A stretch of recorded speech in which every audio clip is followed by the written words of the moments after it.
No, it's different when you scout someone, and you also know that one of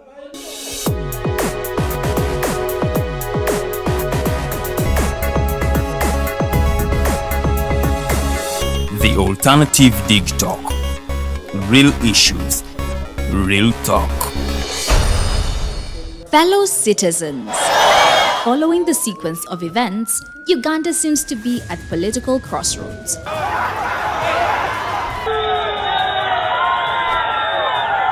I'm not a servant of anybody. Madam, I know the law. As such, Alternative Digital brings you the Interface Show with retired Colonel Dr. Kiza Besuje. Let's keep on the same page on Alternative Digitalk.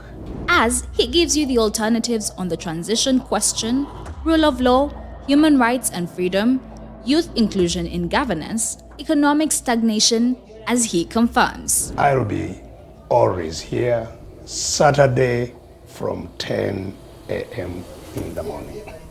Be there. Don't miss the live discussion on the Alternative Uganda, Digitalk TV Facebook pages, and the Alternative Uganda YouTube channel.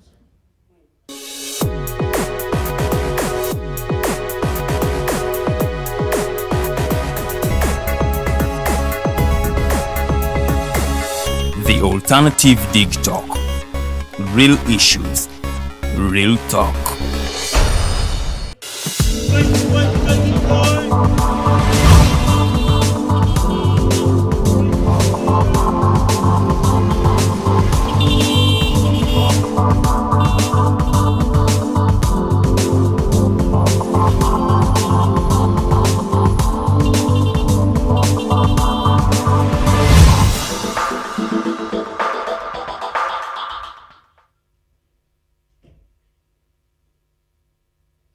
A very, very good morning, ladies and gentlemen. I welcome you to today's edition of the Mighty Drive. My name is Rogers Tulyahabwe, and today I have the privilege to moderate this discussion with people who have decided that their life should be at the service of others, whether you know or accept or not. They have said, look, for the collective good, we are giving our lives to doing that which we consider good collectively for the people. And now, today's discussion is going to be about what has been in the news for the past 2 weeks, or about so because it has been a discussion really that has dominated the mainstream media for quite some time now, I think literally since the beginning of this month and a part of last month.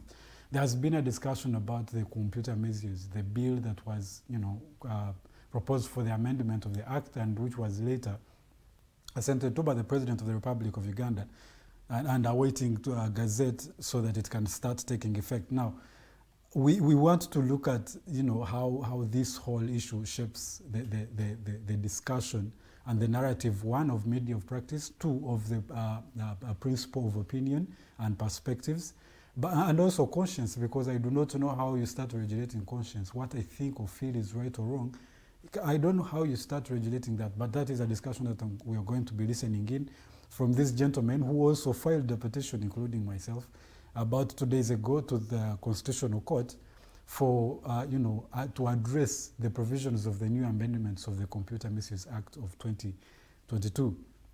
But also to reiterate that we are live on our Facebook platforms, the Alternative Uganda and Digitalk TV. You can find us there, you can put your comment there, or you can call in live in the second hour. We'll make the phone calls open so that everyone is a part of this discussion. It's a discussion that is important for all of us. One, for us as journalists, but also for every other person, because opinions are held by every single person, not particular individuals in society. So today, that is what we're going to look at. And I have a gentleman, Arnold Anthony Mukose, with me already. And he's going to be giving us the foundation and the ground for today's discussion. And Mukulu Arnold, tusayiza okula abasebu. Kati mwinganga abagamba fa basomere kasitayime tetwasoma. So kati ebiseyimu tuti okutandika oluzungu tujja kubigula mu tusekerere naye tetyakola. Tetwasekera English as aliens. Abannayuganda omuntu atamanyi luzungu aba musirusiru okusira ku bannayuganda naye ate ffe waffe busoga. Nkusekera yogera olusoga olw'ebitege. Bw'oba Muganda. Bw'oba Muganda n'oyogera oluganda olw'ebitege. Awo nga nkusekera. Bw'oba Musoga n'oyogera olusoga olw'ebitege. Nga nkusekera because nkusuubira nti olwo ddwo oba Munyankole nga tolumanyi. I know nkujerega because my assumption is nti olwo wazalirwamu naye olwesente kuba twagambanga the more your money the more the English. So kati fecho kati consoling. Some friend of mine was saying Kampala is full of broke men with good English. So kati for tugamba nti kitegeza eyasome nnyo eyasente nnyingi ennyo ngenda musomero lya kabi nafuna oluzungu olungi kati fa bali abaavu tagenda musomero gana aga wansi nafuna oluzungu oluyamba kujja sokulya mmere naye waliwo n'abaasomera mu Ghana agafa aga wansi naye nga n'oluzungu era kisinziira basomera babo banga somero aga wansi nga basomera Kampala tufaana nange asomera gasutaime wansi emayoge so kati yanjawe naye kyonna kye kiri ndi Kampala nange nkaga era nkanga eri abamanyi abalowooza nti banasomera amasomero ga bbeeyi naye bwe mutwala gye nasomera primary yange oyinza ogamba on yavel naye kyekituleese olwaleero ekituleese ensonga za ssemateeka ensonga za mateeka ensonga za ddembe ly'abuntu ery'obwebange because eriyo amateeka agamu nga tetugakubako birowoozo nga tetugakubako birowoozo era nga tegalowoozebwako is not debatable non-derogable actually non-derogable one nti omuntu for example akere ku macha ongambe nti sina ddembe kwogera ongambe nti sina ddembe kufuna mawulire ongambe nti sina ddembe like access to free fair and adequate information. A right to hold an opinion. Kintu kikulu nnyo because siteeka lyange nti ninakunyiiza nze byenjogera kanjogera byenjogera then kati gwe gwanaasalawo oba bikunyiiziza oba kubinyiiziza ze tebinkwatako yomezolinga otya nti omuntu anyiize nabadde ndaba Nsereko alina video gye yapositinze awo ngalaga abakazi technology naye nga tadde ka disclaimer mwebale kunzikiriza okupostinga bino ebintu kati nze muli nembuuza have I listened your video have we accepted nze njikusabye because watugambye nti etteeka ligamba mala kusaba kati nze video yo njikusabye sijukusaba so kati like ngangezaho gamba nti bagamba nti gyotega amaggwa bwakugoba gogwamu kati nze okuba omu ku bagenda okusobola okuvunaana Muhammad Nsereko agenda atekayo video nze ngene mu kkooti ambulire oba nagimusabye nagimusabye so wetugenda okutambulira ezimu ku nsonga ng'ezo because bwongamba nti Bannamawulire for example bwensanga omubbi ngabba oba atebezebwa okuba omubbi ng'ali mu kubba then musoke mugambe nti mukama wange omubbi taata nkukwate male nguteekeyo nsange Muhammad Nsereko kuba tukimanyi ffenna Muhammad alina kwa musiraamu tali astagafula musange mu poko joint ng'ali kwekavuula mugambe nti Muhammad ndeka kukwata kifaananyi oba sikukwata like ndowooza olaba ebintu ng'ebyo nti bano ababbi beetaddeko olukomera okusobola okukola ebintu byabwe ate bakwa ku nsolobotto nga bakola bye baagala basenza ffe mu gavumenti because bibya banyiza like abe eza price model ate nayogerako wa Mukurano, just a second. I want to welcome the other two gentlemen who have joined us. Council Kato, I think I owe you, I have to call all your respect. Your titles. Council, especially given the fact that today's discussion is both it is, for the media practitioners, for the law, and for the human rights activists. So I have a representation at least in every corridor. Please say good morning to our viewers. Yeah, good morning, our dear viewers. Today, it's a great pleasure and honor to be hosted today in the studios of Digitalk, and thank you for watching. Okay, you're welcome, sir. And the other gentleman, my lord, very good morning. Please say hello. Yeah, good morning, Roger, and the rest of the colleagues here in present, and especially Ugandans and those that have considered to follow my call that we break this law I wish to congratulate you for keeping the word. That every now and again people are continuing to break this thing. So thank you once again. Okay, you're all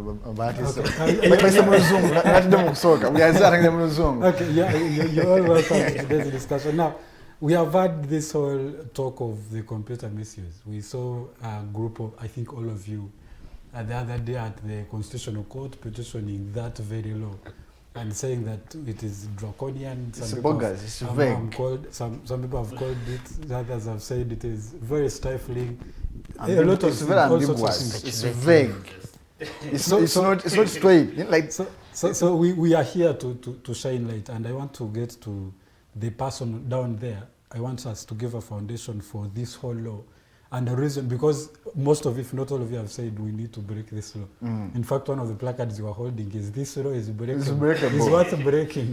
We are actually breaking it right now. So I want us so I want us to give foundation for someone who is who you're telling to break the law.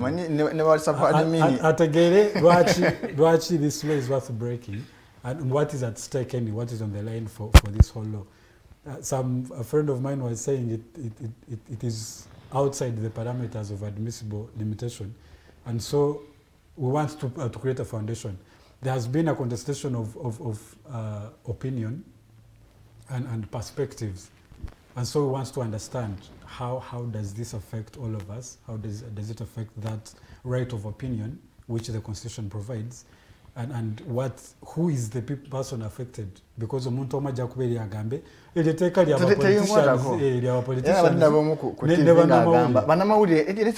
bannamawulire bannabyabufuzi n'engamba imagine. I want to understand that whole foundation before we get to the petition itself. But I think it's also important that you first give us what your prayers were in the petition, and then we can see what the court will be able to do and what the prayers are. I'll begin with the principal petitioner. Anyhow, I was about to throw this to the advocate, but okay, let me. No, one of the prayers was to literally annul this whole thing. You know, even when you call it law, you are overhyping it. It should be called that nonsensical write-up. That is, that the president signed. But for purposes of educating and letting people be compatible with how they would want civilized people to reason, then you may consider calling it law. But you wanted the court to annul the entire law. In fact, like one of our other colleagues, Aboneka, I remember you guys hosted him here, they were still challenging even the old laws, which rather has been now amended. So you find that there is an unfinished battle of the previous law, and before you are done with it, then they bring a new one to Baganda, which Baganda call Kumyumyura. So they are even adding more Kumyumyura on the other one. So one of the prayers is that Constitutional Court nullifies this act. But in the meantime, like I said, at a personal level, and I hold these words myself, they don't belong to Digitalk and your organization. You guys, for me, I'm going forward to breaking it.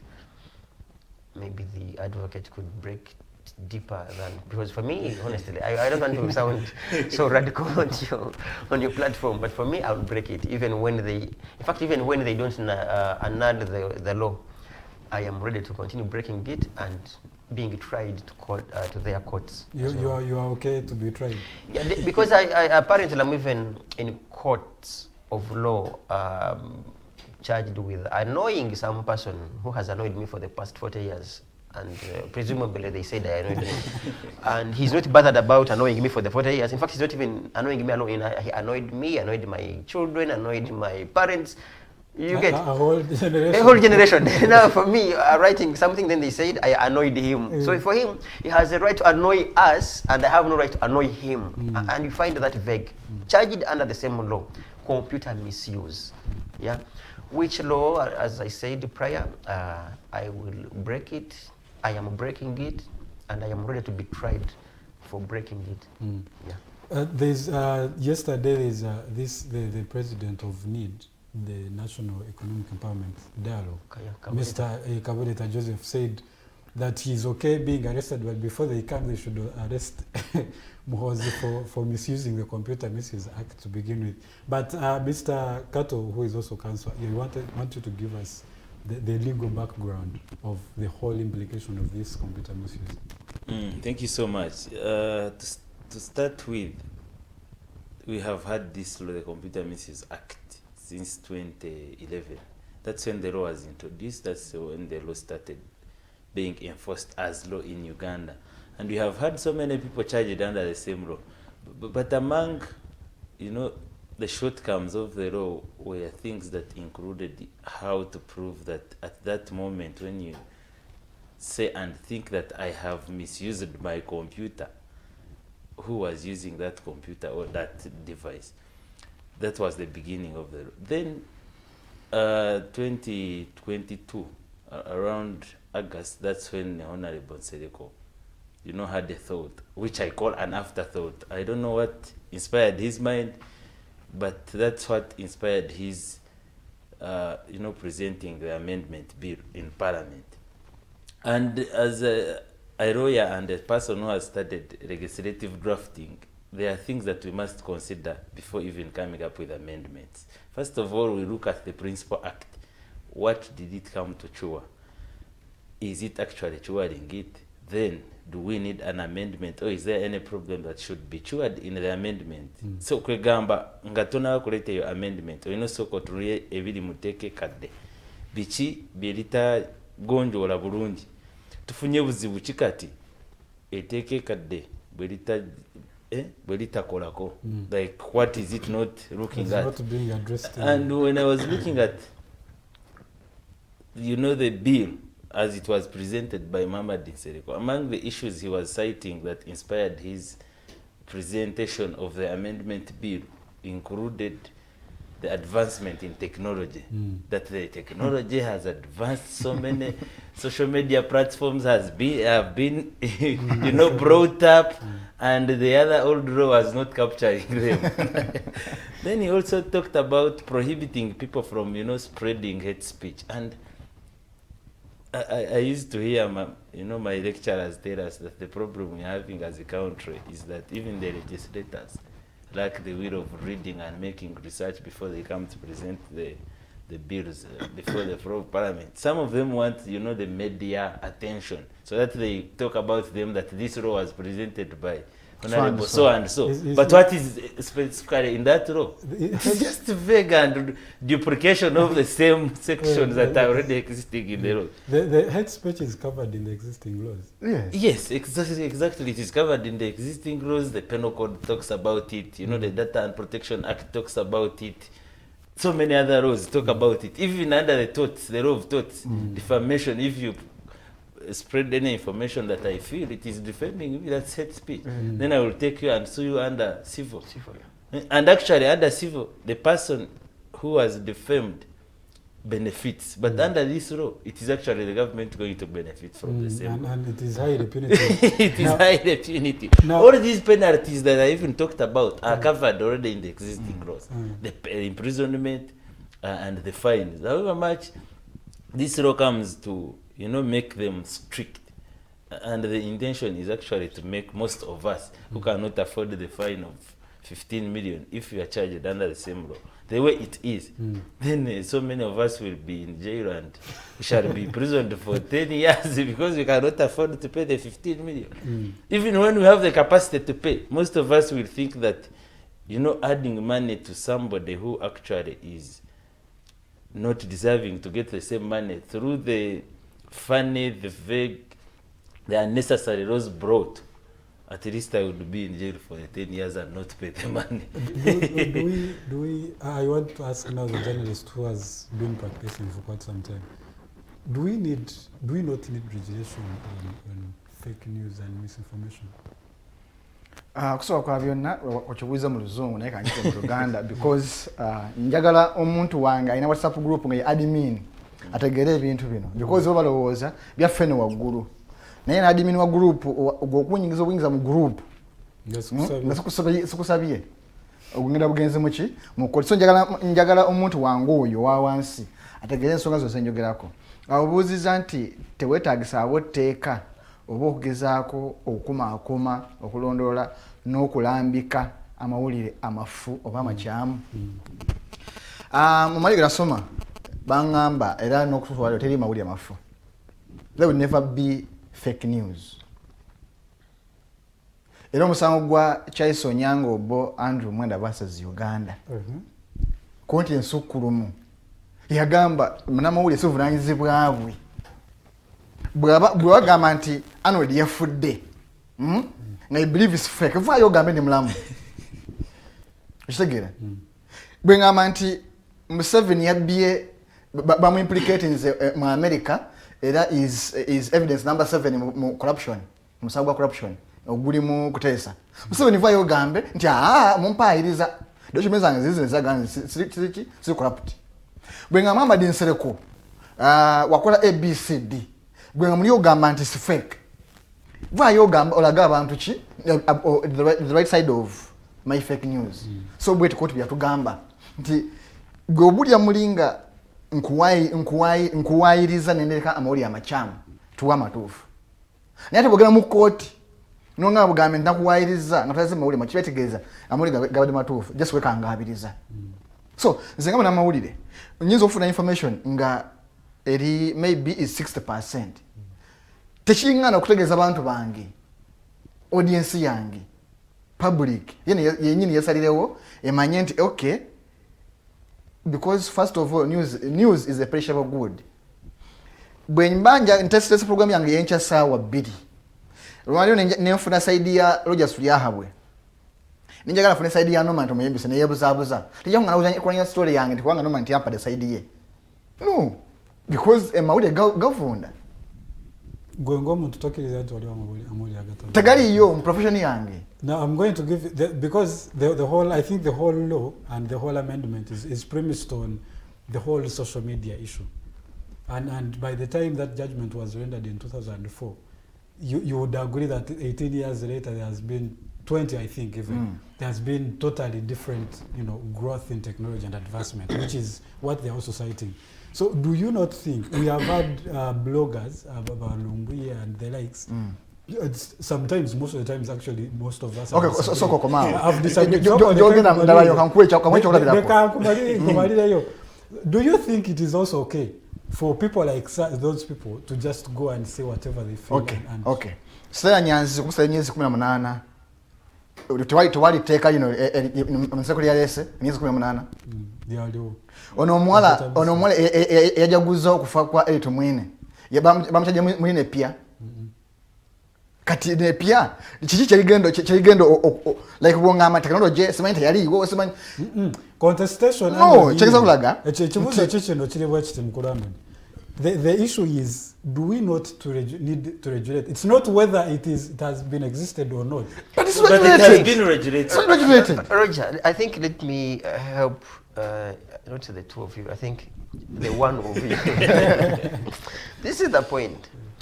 Personally, I hate listening to, they call them Maaso Baganda, traditional herbalists.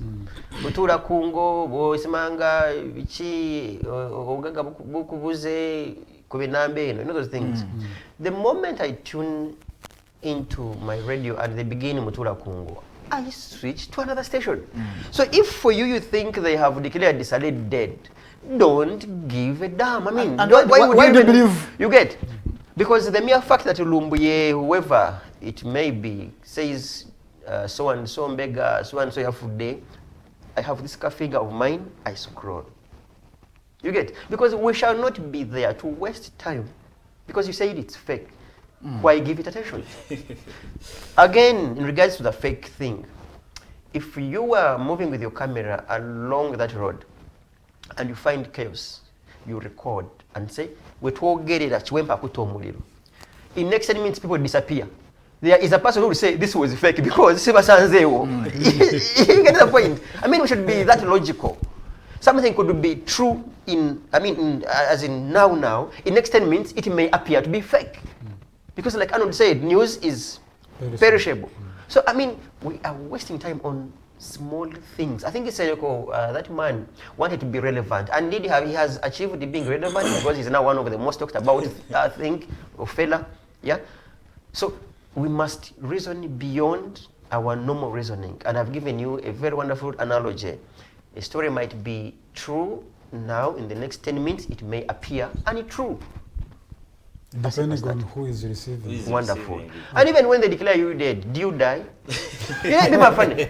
So and so is dead. You die? Do you die? Come and they see you and they prove that you are not dead. The end of the story. Then then don't die. Okay, I'm going to ask my the producer to play for us the whole petition, your petition that was staged at the Constitutional Court about 2 days ago, so we can begin this whole narrative and understand what the petition stands for, what it is you're seeking, how does court address that, what are the lacunas in the existing laws that maybe these people misinterpreted or something like that.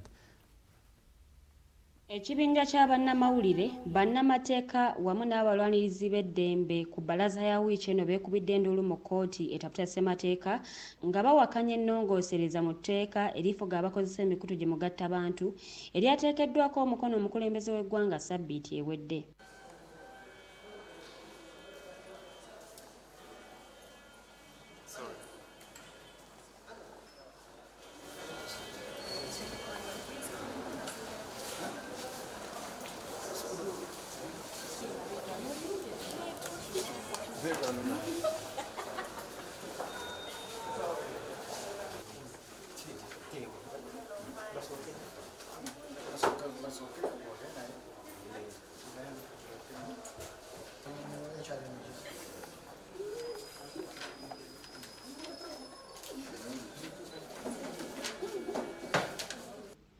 Abaawabye nga bakulembeddwamu omukutu ogukolera ku mutimbagano gwa internet ogwa Alternative Digitalk wamu ne munnamateeka waabwe Aliniitwe Peter owa Aliniitwe Peter and Company Advocates bagamba nti etteeka lino lireetawo obutali bwenkanya mu ddembe ly'obuntu nga balemesa abantu okwogera bye baagala okufuna amawulire mu butuufu bwago n'okuba nti etteeka lino lyayisibwa mu mankwetu n'ebirala bingi.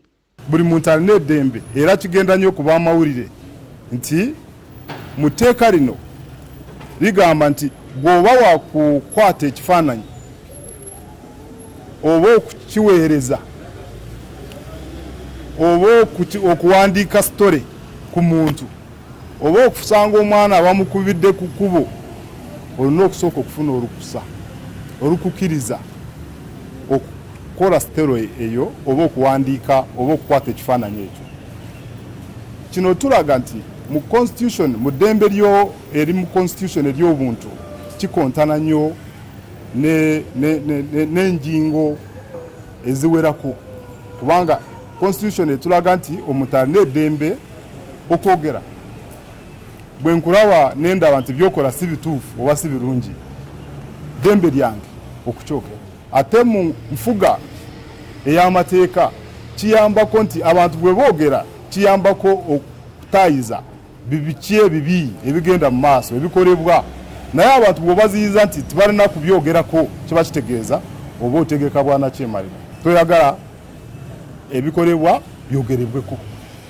Ekyokubiri etteeka lino likwata ku liziyiza abantu okufuna information. Abakola media houses abalina TV abalina Digitalk nga bano aba Alternative Digitalk obo balemesa kukola milimo gyabwe era n'abamawulire obo balemesa emilimo gyabwe kubanga tewali ngeri gye munnamawulire agenda okukola nga takubye ebifaananyi nga tawandiise nga tasharinze stories. Okwekebeja nga obuwaayiro bwonna obusinga mu tteeka eryo bwonna nga bufu nga tebusaanidde mu ddembe ly'obuntu omukulaakulanire eddembe y'obuntu eri mu constitution tebusaanidde kusigala nga buyimiridde. Dino balireese nga amendment oba endongoosa mu tteeka eribaddewo erya Computer Misuse Act era etteeka eryo weriri era tusuubira nti likola kubanga bakalikolesa ku bantu abawera. Waliwo etteeka lya data protection nalyo weriri era likola.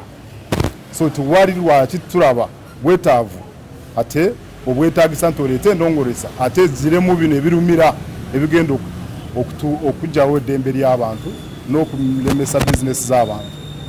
Tumuhimbise omu ku baawaabye era nga yakulira ekitongole ki Alternative Digitalk yategeezezza nti okuyisibwa kw'etteeka lino kimu ku by'okulwanyisa gavumenti by'ekozesa okulinnyirira eddembe ly'abannansi eribaweebwa ssemateeka wa 1995 era nga kyabadde kyetaagisa okwekubira endulu mu kkooti etawuluza enkeyana ku ssemateeka.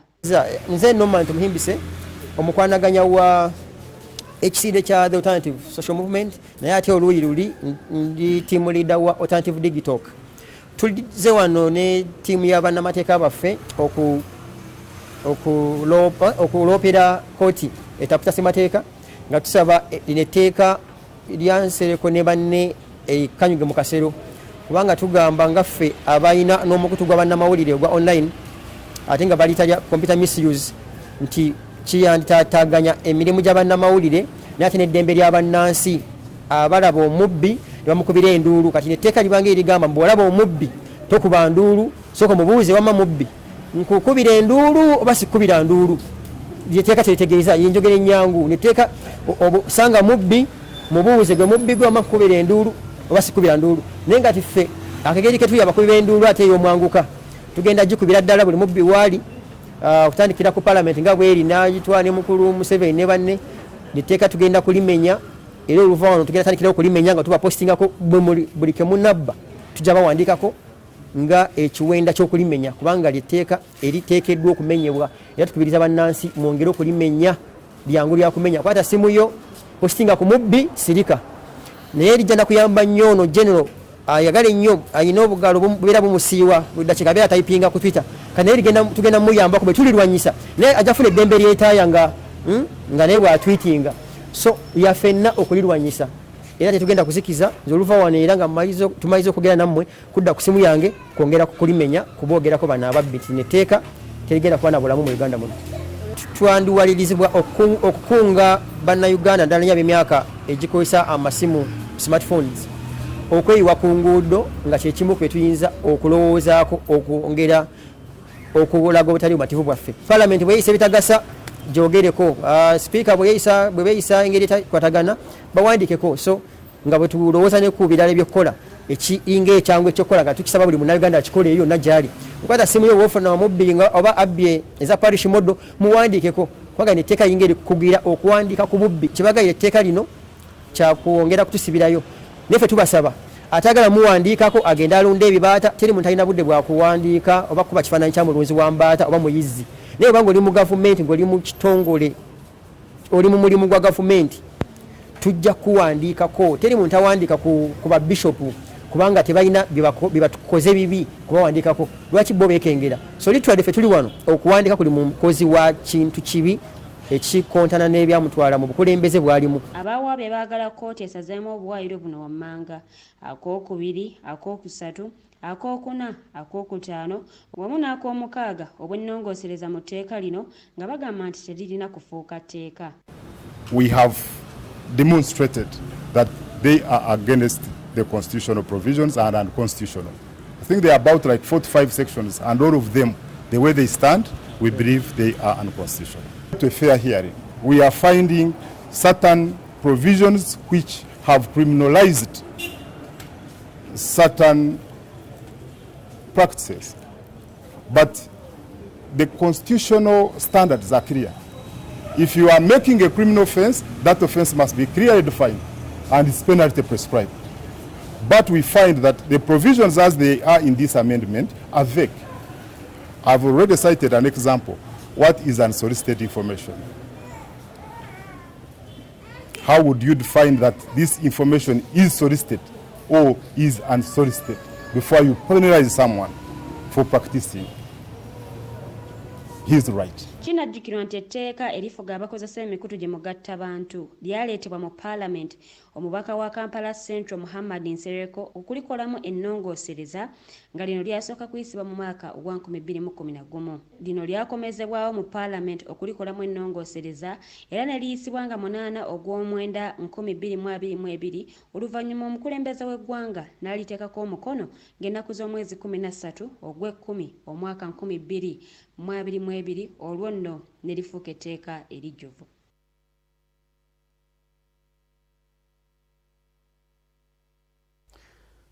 That is exactly what happened at the Constitutional Court on Monday of this very week, about 2 days ago. And the people who I have now in studio are the same faces you have seen who are petitioning court. Now, I want you to make us understand. I'll begin with you, Council Kato.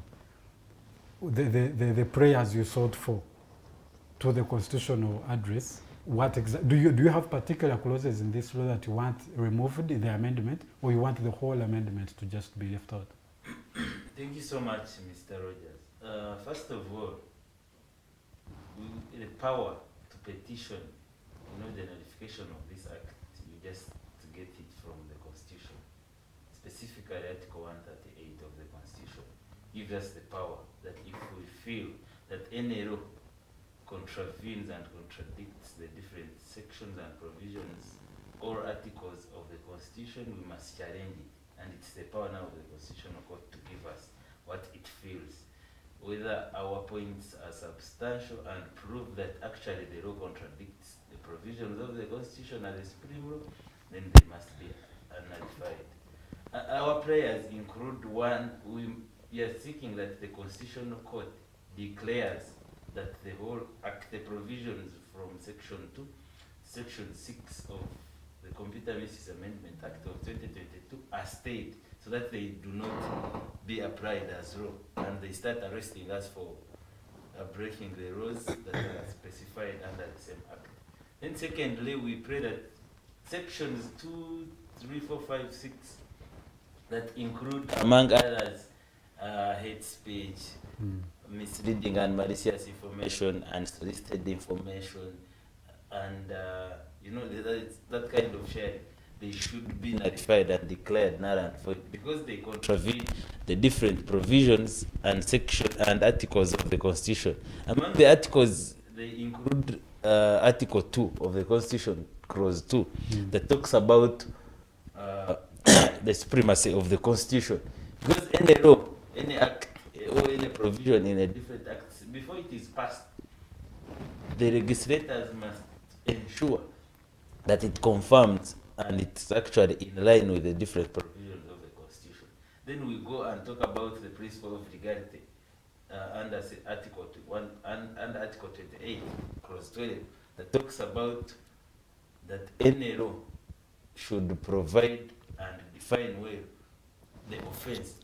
The offense should be defined. If you talk about hate speech, you should clarify and say hate speech. Actually, in the amendment, I expected to find Honorable Nsereko, including the whole committee on legal and drafting of lawyers, to have actually helped Honorable Nsereko in telling him what was supposed to be included in Section 1 of the amendment, which was the interpretation section.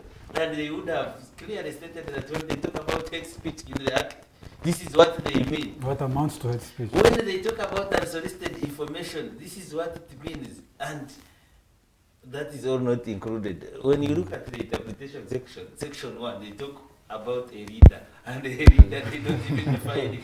They refer it to the Leadership Act. Conduct. You understand? So that's how vague the law is. We have challenged sections from Section 2 to Section 6 that talk about all those hate speech, because you cannot challenge now Section 1 that defines the reader, who is already defined in the other laws. So those are some of the contradictions, the vagueness, the unclear provisions of the Amendment Act is what we are challenging. The legality, the principle of legality, the goodwill of the people, because Article 38 of the Constitution gives us the power, the civic power of the citizens to get involved in any you know, in the coming up of different roles that are good for good governance of the society, that are aimed at promoting peace, that are aimed at promoting the rule of law and constitutionalism, to be specific. Then the other controversion is about section 29(1) about the freedom of speech and expression, which is an undelegable right under Article 41. And we say that the moment you try now to stop us from making out the information that we believe is not good for the society. For example, you are involved in corruption scandals, you are stealing, you are cheating, you are doing every bad thing here. It is our right now to express ourselves and say, so and so, you are involved in this scandal. It's up to you now to come and prove that, no, that's not me. And how are we going to do that? By using our social gadgets. I was wondering when some people were saying that computer includes the laptop that you put on your table, the smartphone that you can use and say. But I want to inform the viewers out there that even a person holding a small smartphone like this is also a computer, because it is used to send a message, it is used to call somebody and spread out that information. And this law is actually not challenged. That's why we are calling every citizen to come and challenge the same law. Because the moment you will wake up and send me a good morning SMS, that is unsolicited for information, and I will report you and I sue you. Imagine punishing you for sending me a good morning message, which is in good faith. Because I have not solicited for that message, now you are taken to prison for 10 years or fined for 15 million. That is around 750 currency points. So those are the challenges that we are stating to court and proving that the law, if it is actually not challenged, and if the court don't help us in challenging this and answer our prayers of nullifying and staying the application of the same act, will actually make the whole rule of law, constitutionalism, good governance, democracy, freedom of speech, as they are all indicated in the Convention of Human Rights, in different charters that we are actually party to. They will all be useless at the end of it all. Of human rights, the African Charter on civil and political rights, they will all be useless, and we are party. And my question comes now to those, including Honorable Nsereko. Did he actually have a time to read and actually even ask whether what those charters are talking about? Did he actually ask somebody? These are two different things. There is a banga te yachisoma, but did he get an opportunity to ask somebody? I think where we want to overrate these guys, you see, it's one thing to kusoma know somebody. Look at his circles. But now when you bring, now when you the combined heads, and that's what they brought. You get and she's a right honorable, first class, presumed to be a lawyer as well. First class. Then you have Tayewa and you have Chimosho. In fact, Chimosho is a journalist. How you tell that this it wasn't brought in good faith, and Nsereko himself couldn't have trust in what he presented when it was being passed? Nsereko yaduka Chimosho to represent the words of the right honorable. Actually, but whether she's right, they invited where she said that you can run to court. Actually, we shall pass it the way it is, and we give court what to give them what. Court ya jungula tumina milimo after kati bawe milimo kati chiyise tubawe yabafura jirikiti basure embwezi fudde. So but they invited people, practitioners of different, they were you have their reports. Okay, wenyini hao if wetu bangatwaza abantu abe musanvu abantu abiri ne bagamba nti tuliyagala. What's democratic ssemateeka democracy tegeeza go with the majority. Kitegeeza bo bajja stand position yaabwe kuna kano kali kalombolombo mujje tulage nti twabawuliza naye nga understand yafu, because botundi ya report yaabwe abantu basinga bitaka bakola ki bali gana lwaki bo baliisa ate sisi okunuma abantu nga Bannamawulire eyali omukulembeze wa Wijja gunakolako naye nze kubuza si surprise kati omutya is called Bashir Mazira. Anyway, by the way, by culture yali badde koja wange because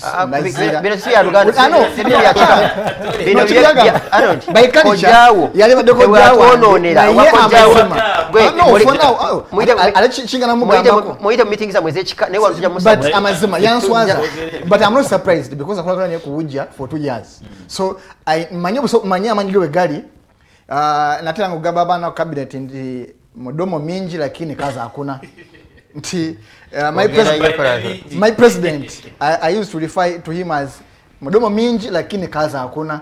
Nti ye bigamba ina bingi neta ina waka. Nawe muli agamba nze ina waka. Nze ina waka. Oba ye waka. Ndoza yeyo. But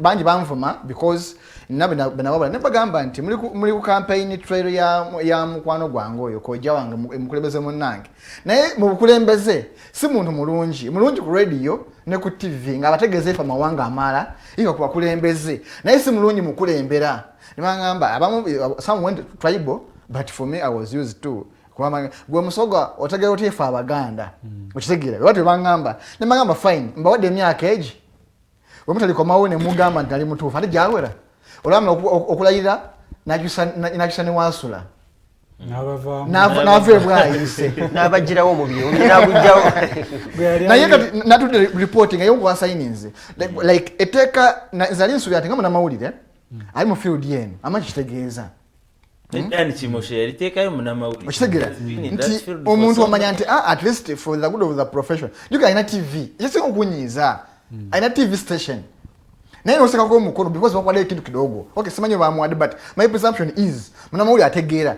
ngoina experience ya miaka 10 n'okusoba bwati bakuguze ngati compromise yokumbeka banamawulire myaka 2 nga munamawulire Arnold njaga tusigire nawe kifananye cha etteeka in how does it affect the whole journalism profession as it is dikwata ku bannamateeka dine pyaza amended bwekiboneka nnyo ku bannamawulire omuntu wangu wa bulijjo alabanga ekyaba nnamawulire naye ekitandikire ku bannamawulire ku munnamawulire one bwetatusoma tulina professional code and conduct tulina professional ethics we have gatekeepers those are editors we have show directors we have show producers, we have program producers, we have program directors.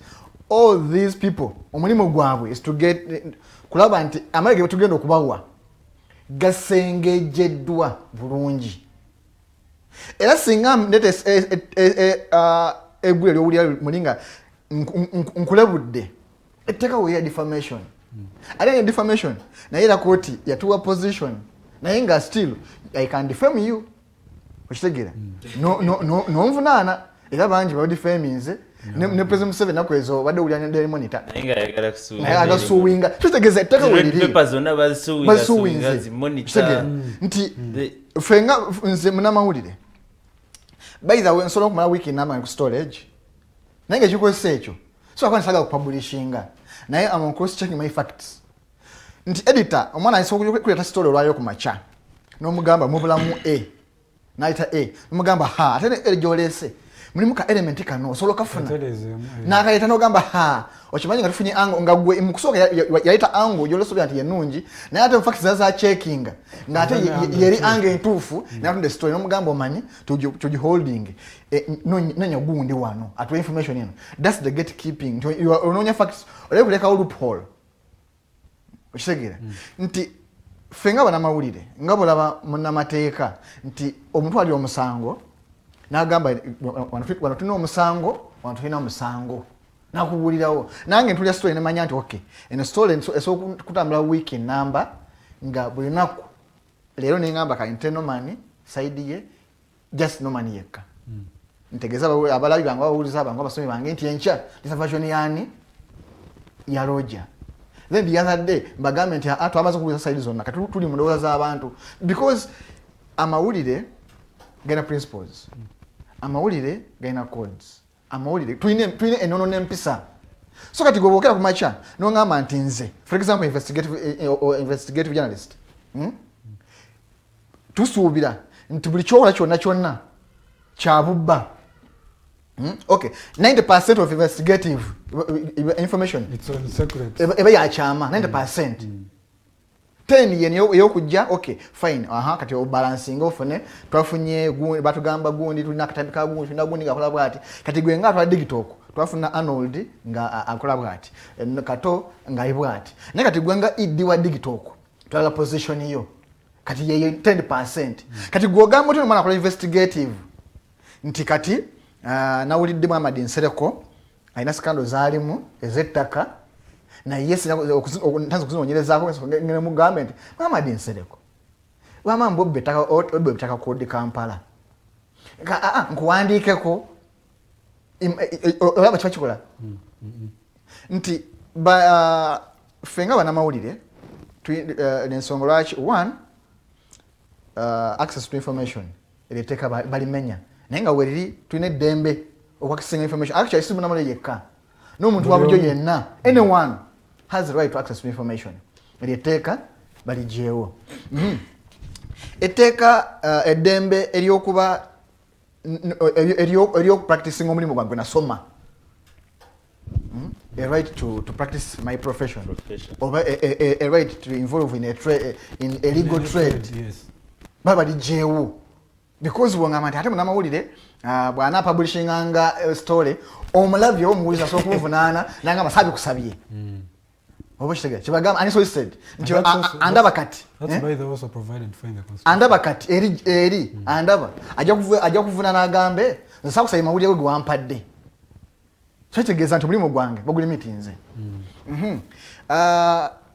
eddembe eriyo kuba n'okutegeera kwange like okutegeera kwange n'ensoma embya ningamba okay ene story tejja kukola ene jja kukola nabo obo olinzijeeko because obo ontadde mu kifo kimu titunula wano tulina kukyuka wano wano tunula wokka sina kutegerera naye eddembe obo olinzijeeko ekirala tewali fair hearing because walaba ettaka lino terimpa mwaganya because bagamba onakwatibwanga onasibwanga okitegeera myaka like tebampadde nti singa ng'onaabanga olese etteeka eggulire bweriti ne bweriti awo naavunaanibwanga babangambye enne omulabi wange ali enjagala obuli ekigambo enne information enne tebaspecifyinze nti oba okay kale information bwebanga ekwata ku security eyo onaasibwanga okitegeera ne bagambye enne ne bwensanga omukazi oba maid ng'atulugunya omwana wa neighbor ng'amulinyanya amusambasamba sina kusharinga sina kumulikodinga that's any information ate n'ekirala Arnold kyolina okwongeraawo ku mawulire bw'oba oli mu field eyo olina kamera yo n'ogiteekako katugambe tuli mu press conference oba tuli mu meeting n'onzijjayo ekifaananyi kyange olina okusooka okunsakiteeka ku tv that's bad lero is nti bw'oteekako amawulire go neneeraba wali ngenda kufunaana ekifaananyi kyange oba eddoboozi lya let me ask this question there's nothing like how do you draw a line between privacy and what is news no ssemateeka w'eggwanga 1995 constitution right to privacy is clear nti Bannamawulire nja kwekyokulabirako bwe mba nkola story nga for example family wrangles sina kubuka kikomera nga mbulire mulwana bwe mukazi wo sina kubuka kikomera oba sina kukwata kamera ningirize kuba mugaddewo naye ate bwebaawo akubye enduulu that's no longer private now. That's how to mean. Singo kuba enduulu ne wabaawo enduulu that's it's no longer private. But what do you chetagisa kukwate an invitation? What do you chetagisa? There is an Arab. Not an invitation to preach, an invitation to cover. There is an Arab. Nti oba tuyise naffe tukwate kuba bye tukwata biyinza obbanga biina gwe bitaasa ono gw'okuba gw'olinnyirira bwe tumukwata ku vidiyo ekirala nti bwe mbanga story ya bwenzi si suppose kuleta kamera mpanga mu nyumba yo nteke mu nyumba yo nga tomanyi okitegere naye ate omukyala bwampita oba omwami bwampita nangamba noonyerezaako bba wange wa mukyala wange alina byalimu gwekugwe is private naye ate nina like nga omumanyi siwa wabweru ate waliwo ensonga lwaki waliwo invitation But that is subjective. I have a feeling. Okay, you go to court. Because subjectiveness now should be left to court. Na yesu kuleta muteko. Obakikole clear. Singa bakikola clear buli neteeka ne bagamba nti bw'okwata eggulire ku Arnold. For example, eggulire terina kye liyamba mu byetukola mu public, like shaping the public oba kubako kifaananyi kye lijjayo katugambe lireeta good governance among others oba promotion of human rights. Bandigambye eggulire bw'olifulumya awo guba musango. But it is not clear.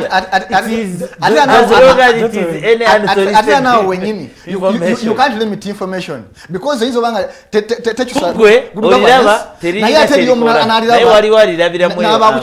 chachuka. So mbadeja gamu privacy. Nti privacy ebisinga etera kubeera in beds. Ndisinga nzija. Ni wata kamera yange nenyisimba wengisimba nga mwimbite mumanyi. Omwami n'omusha atakola ki tamanyi nenva in publishing I have no defense. Naye tulina etteeka still erigamba nti wali musangwani yavunana nti when does a public servant retain his privacy? Tujja kuba sente zaffe zamwe wa musolo oseke wansi w'ekitanda mfune tip nti okimanyi nga talina account wadde neze sezo wansi w'ekitanda nze mfune tip nzije nteka kamera mpata ifananye byange neze sezo wabya zaffe kati government is private. No man, I want to read because there are international laws that also informs our own laws, domestic laws. Article 19 of the Universal Declaration of Human Rights says everyone has the right to freedom of opinion and expression. This right includes freedom to hold opinions without interference and to seek, receive, and impart information and ideas through any media and regardless of frontiers. Now, when we come back, we're going to go in for a very short commercial break, but when we come back, we want to understand what the opinion means, what that stands for, and how does that resonate in this whole law, and what are the implications of this law on that freedom of opinion and perspectives. Let's go into a very short commercial break. When we come back, in the second hour, you'll also have the opportunity to call in live in our studio and put your comments straight. But you can also put your comments on our social media handles, the Alternative Digitalk and the Alternative Uganda. It's Digitalk TV and the Alternative Uganda. Facebook. The comments they will send are solicited. Facebook pages. Yes, you are accepted. So we are making sure that you don't break any law in this case. So we are soliciting for your for your comments. Please also call and contribute to this discussion. Let's go into a short question break.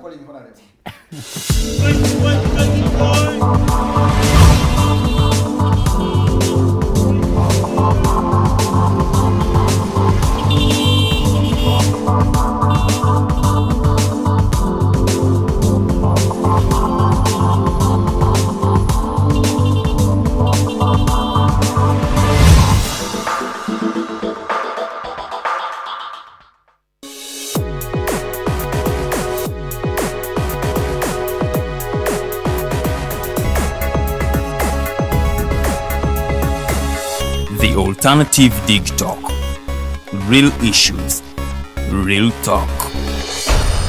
Fellow citizens, following the sequence of events, Uganda seems to be at political crossroads.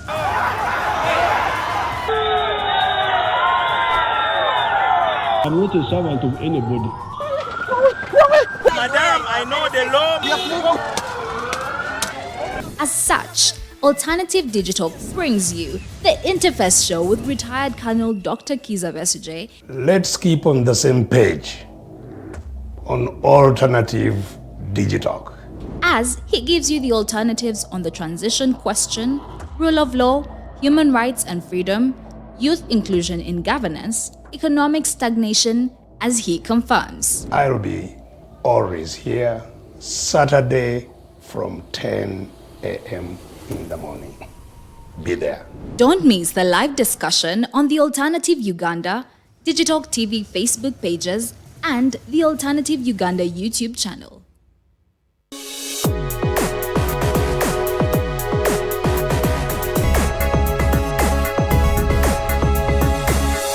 The Alternative Digitalk. Real issues, real talk.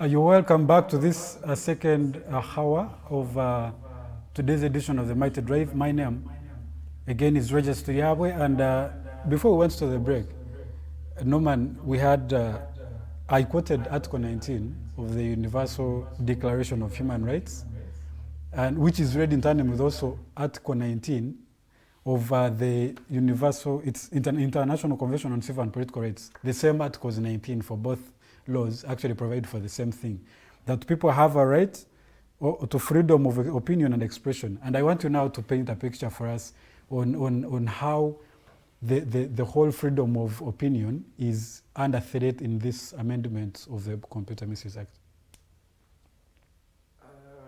You know, this whole thing is it's a tricky one. That for some reason you want to educate those that went to school and never learned. And you see some people overrate even in law schools. Someone can spend 4 years and come out with his head as he went with it. And this is very unbecoming of so many of them that passed this inconsistent law. For instance, I want to break down, I don't want to be like the teacher, but I want to take them through basic English. The word news, get off S, you remain with the word new. So when so many new things happen, they become news. You get the logic? Just delete letter S. You have new. So for me, everything I find that it is new and I write about it becomes news. That's why now Baganda will now use the word amawulire, cheyawulidde. Cheyawulidde. You will gather lots of things that you have kuwulira. You get? They become mawulire. Because yagawulidde kulw'abalala atabaddeyo. You get, this is basic. And then even if you want to go to break down the word journalism, there must be a journey. It's a journey. You move through and then you report. So literally this man and his colleagues, everything that is new and then to become news to them, it literally has to be blocked from any other person to receiving. Let's now go back to the common interpretation of our constitution before we even cross to international laws. When they were drafting our constitution, they did not say a right to their opinion. It is my opinion. You get?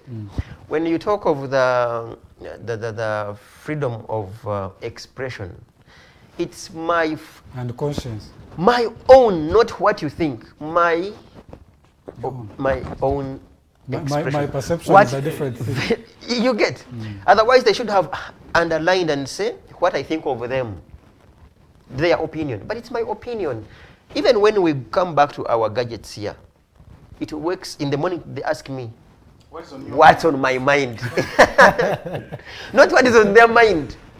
You get? I think if they are to implement this law, they have to really go back to lots of so many other bodies, let's say even Facebook, maybe to even change this title. What do you think may be on their mind? Because if you ask me what is on my mind, I will definitely wake up in the morning and say, Parliament, Ugandan leaders are corrupt, because that's what is on my mind, given their conduct. And that's what is on my mind. So when they can use the same gadget and say, look, Norman, what is also on our mind is that you didn't understand us. You get? So that's how we can transact. But to say, this law, as we all know, whereas they have a right to share when they sit and they share, Parliament to sit and share, they don't want us to also share that they shared. I don't know that you get the logic in it. Whereas Parliament will sit and share whatsoever. Make their submission. They don't want us to share the information that they shared. You get? So literally, it is a law to ensure that as they share, we don't share information that they shared. We should just keep quiet. So if you guys then you close your mouth like should I talk about that they shared? If an immigration officer asks for a corrupt don't say please don't talk about it. Is that what it means? That's what it means. You saw SFC and police and other forces beat members.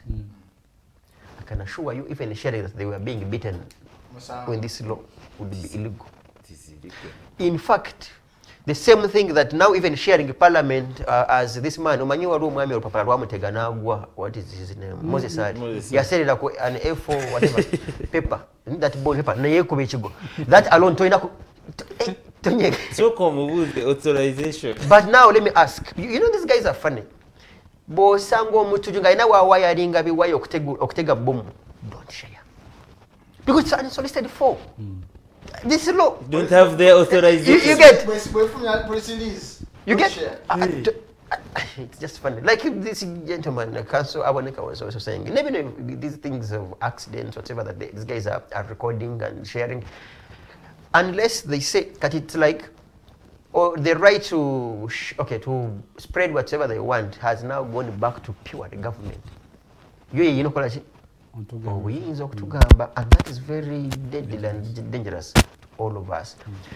This does not mean that there are no people who misuse. That's how we should be. That's how we have to be understood. It is factual that there are people who misuse social media, but there are laws, existing laws that have been getting these people. You get?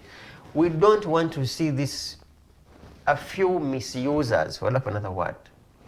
Now we become victims of those few misusers. The same thing, that house has good legislators. Yeah? That does not mean that they aren't bad legislators. And I continue to highlight how many posts when you scroll your phone do you find that are against the Pope of Rome or the Bishop of Canterbury. Because they're doing good. Yeah? You don't want to be talked about? Do good.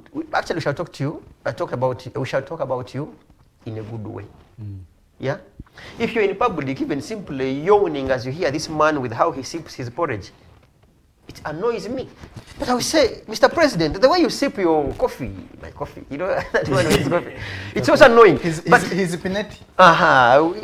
But when we say you sip poorly, and it's not in line with our tradition, then you maybe tomorrow you'll sip properly. That you shouldn't take it. You shouldn't take offense. It's a fair comment. And you will reply, you will respond and say, my coffee, put me back on, you know how he has been abusing his report as my coffee. But when you say Akatari Kabe, I'm like, look, but for me, I'm like, Kano Kabe. Let us exchange as educated people. Yeah, let's exchange. What I would be against is one waking up in the morning and say, Banange Mukwata Majambia, you get? But there are also other laws that also can capture that person. So literally, I think this gentleman wanted, I mean, you see that the problem we have in Africa is that tukwata ekizibu kyandibadde kya constituency netukiweereza Kampala mu parliament kifuuka ekizibu ky'eggwanga lyonna. There are people that were supposed to remain ku Marwa chairperson ne bambe tubakwata ne tubawa akalulu ne tusindika ekizibu kino tukisindika Kampala ne kifuuka ekizibu ky'eggwanga lyonna. Maybe honorable that man should have remained in a problem, a local problem. Omanyi tuna president banjawulo. The president wa social media abakulembeze abenjala ku mitendera gy'enjawulo. Kati tulina sawa zino afuga eggwanga Uganda Yoweri Kaguta Museveni Bahabulwa ne banaafuga social media Bobi Wine Kyagulanyi. Museveni takola nsobi okitegeera mu ggwanga Uganda. Era okuwulira annoying the person of the president, cyber stalking, okitegeera ebirema biri mu computer misuse naye tavunaana naye aba enama kuvunaanira. Kati ye Nsereko yakwata empesi kyamu n'alumba ekibiina ne president wa Facebook Kyagulanyi Center mu Bobi Wine. Kati ejje ne constituency ya Bobi Wine negamba okwata ku mukulembeze waffe. Kati yali yaso containinga kyatandika Mukulembeze wa social media bwana, si mukulembeze wanga. No, anti tavumwa takola nsobi segera. Tasobi ku social media. Nti ye bambi ya singa kuya wafuna igame yeta amaloge wafe emayoge nagasule kampani ate ye wa kampala mukadde. Sijaga mate malo. Amaloga wano. Amaloge kampala yagale etabambi technology nga tamutegera bulungi. Nazo ntotala jaddumala. Kati etteeka lino yalirese mu busungu ate olwokuba nti amanyi nti awedde mu supu tayina kifo kyagenda kuwangula. Kwe kuleeta akawaayiro nti bw'ona asangibwanga nga omusawo kusinze emyaka 10 nga tuli mu bifo bya bukulembeze kitegeeza ki nti bagenda kwesonsa naddala ku opposition bakwesibeko bagambe ndikusinze myaka 10 saso 15 no kuba bagamba you can either go or both saso akasente omalobere myaka 10 omaleba obole n'okujja myaka 10 gatoka tuwesimba okay bwoboza suda akasente tuwesimba wo bwoboli kubwa bweru ngo taya ya oli free kata wesimba wo kata bwoba byombi nga bayizo gamba okay wapale wabweru ajja ku influence Kato yesimbe wampangule kati bela mu nkomyo 10 tumasalire 10 because yache manyi kati awedde mu supu teri no kwa LC1 taswa kuwangula kana agamba okay kati wana kinno kola ekirala nti amanyi gali mu NRM byafuka rebo MP nebiseyo nali mali kati ndikulwa abantu aina ne lives yakolanga nga President Museveni abakulira anyabo bakulimba bakuwabya buza Gaddafi kati agezo kulaba ngamanya yagalina mu NRM nga talina okukola kuddayo awaka prodigal son kati byakoze byonna bimukomezaawo mu nyumba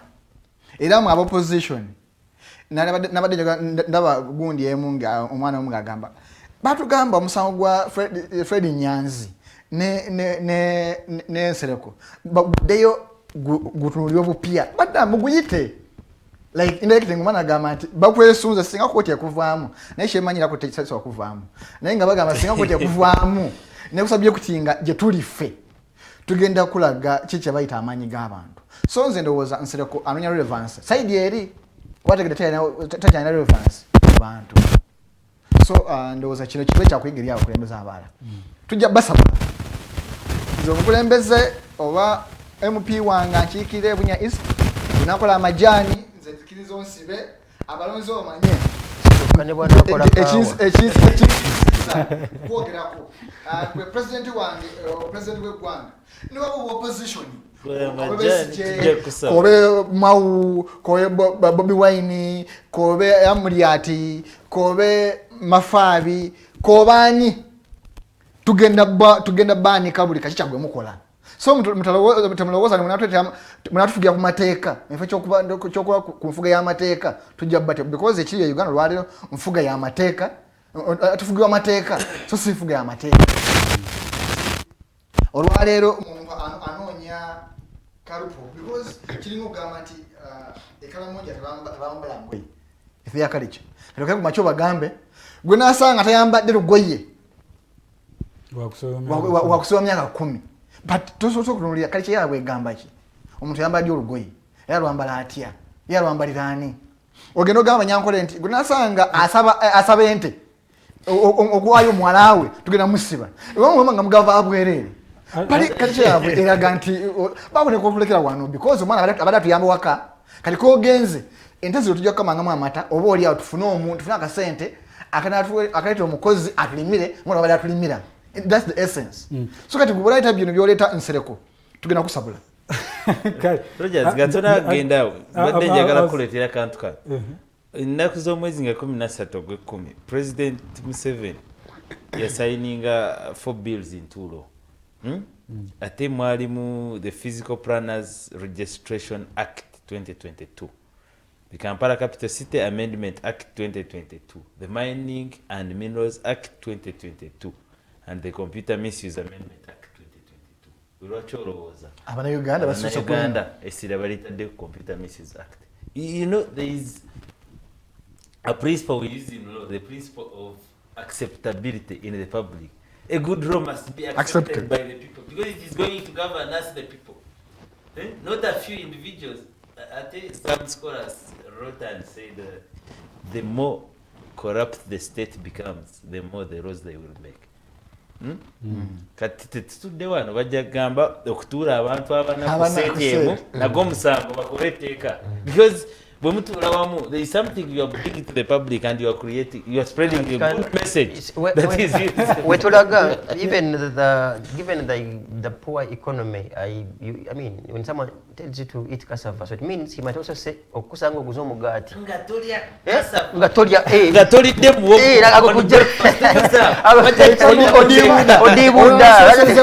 But also add Rogers and our viewers, for some reason, I want to respect Mr. Tumuhimbisse's age. He's one person that I also want to believe he might not have even read this law.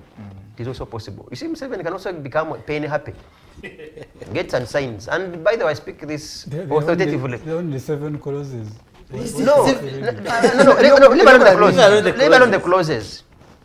From the horse's mouth, I interacted with Justice Kanyahamba, and this is how I came to believe that for some reason, sometimes Tumuhimbise doesn't read. So prison sends a list of people who are meant to be released, hanged. And Chris Wakasi's name was there. Museveni has usual with his pen, he signed this man to be hanged. So when time came for this man to be hanged, they brought him from his chubiko, paraded him to Graton where he was supposed to be hanged. And people like the commissioner said, no, wait, this is the former minister. Wait, did the president really assent his signature this man be hanged? And said, yeah, hold on, don't hang this man. Let us first reach the president. Right? So they looked for Tumuhimbise. Tumuhimbise was like, wait a second. You mean don't. They took back the man. I mean, he was terrified. He thought he was finished. He was finished. So it is also possible that this Penhape, over 80 years or so old, might have not read through and signed, and maybe the more noise we make, he will be like, wait, Bazukuru, beneficiaries of this phone is not, maybe. So let's continue breaking it. In the meantime, as this old man maybe comes back to his... President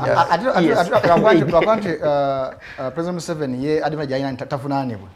Na ya mukampeni atakueleza hii message, vote for the man of the heart. Yeah, even he calls you. Na ukubira message. I found so many people in my village saying, calling me. I was in opposition in 2011 and said, Museveni yantera.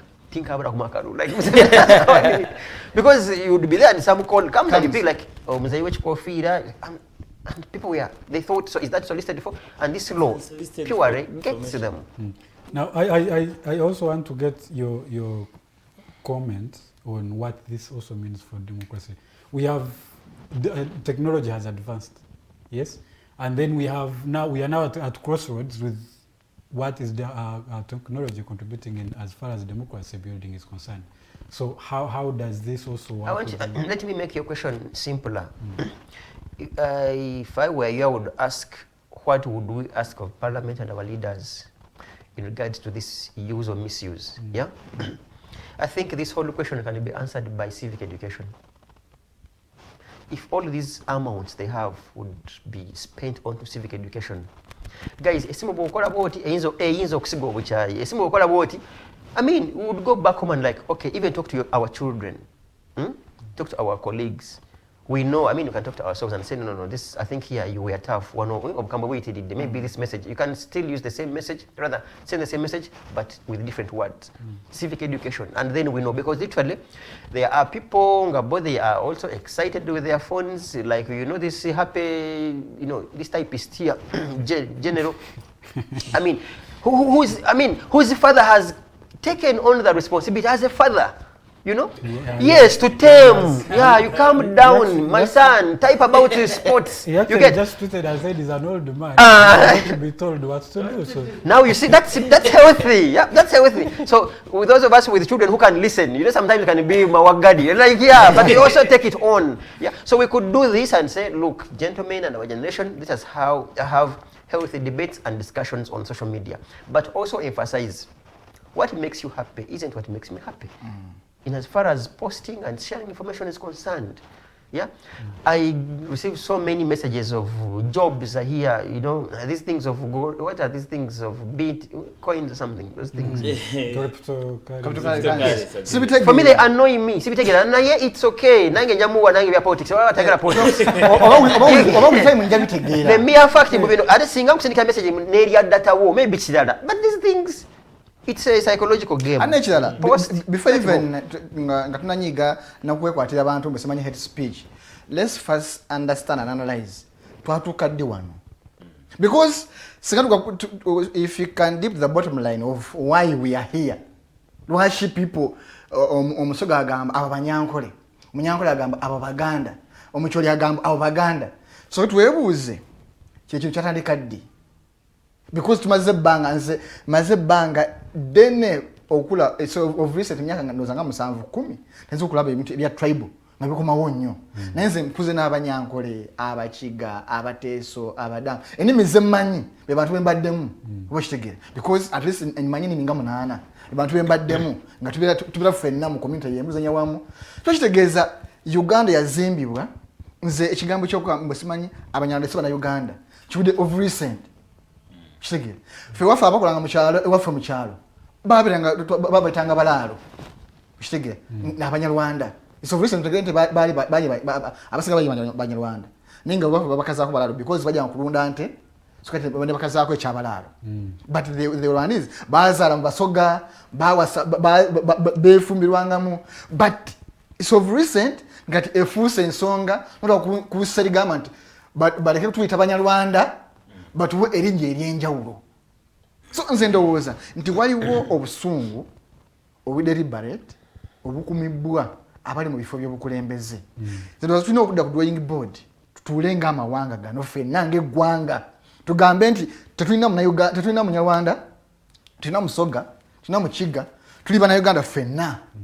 Sero naddayo ku drawing board eyo awulija kuba tuteredde naye bakyayita amateeka because okay bagamba kuleeta etteeka erigamba nti bona akolanga statement eridiculing ejungula ejirega evuma evola eggwanga erimu ogunabanga musango katuve tudde mu bika nesinga ow'enkima anavolanga owolugavu musango tugamba okay Buganda ne Busoga balina emipiira gy'amasaza kati bagambe Buddu kewangudde Busiro yewanye nnyo nejiraga nnyo nejungulula kati tubakolera etteeka bwe tugenda buli kikunyiza kikolera etteeka kikunyiza kikolera etteeka aba Arsenal bayirege maniyo ngewangudde nnyo omwagizi wa maniyo agenda agambe kati njagala tukolera etteeka Arsenal bagamba mudamukolaga mpira jebwe egisosora mu bantu banga abantu balwana Arsenal bekube ngumi namba omwagizi wa Bebekulu Bebewine singa bwe anafumya ngoluyimbo oluchamula nnyo ono nashishanya najirega tujewo kuyimba tujewo kuyimba abasajja bakatemba banazanyanga bwati nakola nabakubanyiza we tugenda because olunene asomoza abatono because we tugenda balunyige. Council, I want to also understand because now this is kind of going to the contestation of morality and what your perception is about something and what I perceive. I might say something and your perception is totally different from probably what I intended to mean. So what are the implications of the law, this particular law, in the question of morality and that kind of policing and regulation? Thank you so much, Roger. What is morally wrong is not illegal and it is not a crime. So you cannot be arrested for being immorally wrong, for not doing what is morally right. For doing what? For doing an immorality. You cannot be arrested. Not every immorality can't be. Unless it is stated clearly and defined and its punishment clearly stated in the laws. Any law. That's why you can be arrested for doing something that is immoral.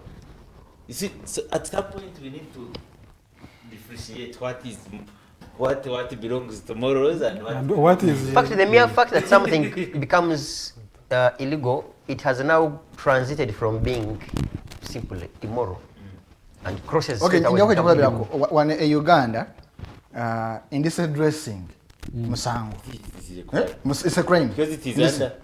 Na yate bogena kala moja, tujavuna mkala moja, lwaki yambadde okitegere naye ate mu mateeka musango. So now we have a problem of cultures.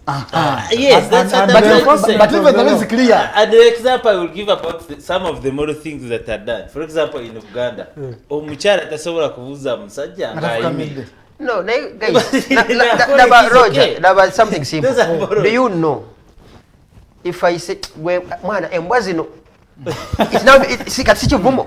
You get, mwana embwa zachikubye, naye ate bw'okipostinga, embwa like, otuvumye. I think how tricky this thing can be. I mean, we have released ourselves into. Yeah, and something we should also understand, Roger, that we grew up from different environments and societies. Nenda ku example ya wano mutawuni Kampala. Waliwo mwana ng'akulidde mu Kisenyi bwayise around those that we call slums. Ate waliwo abaana bakulidde Kololo, Miyenga, Nsereko wa privilege. State House wonna. Kati ekinyizo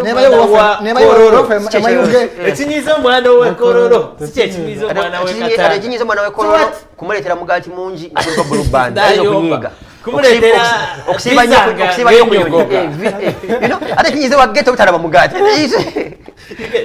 So that's why we should differentiate now what qualifies to hate speech in the same act. Ekinyiza normally si kyekinyizo. Normally oyinza okumuyita boy ye n'asanyuka ne kimukolera.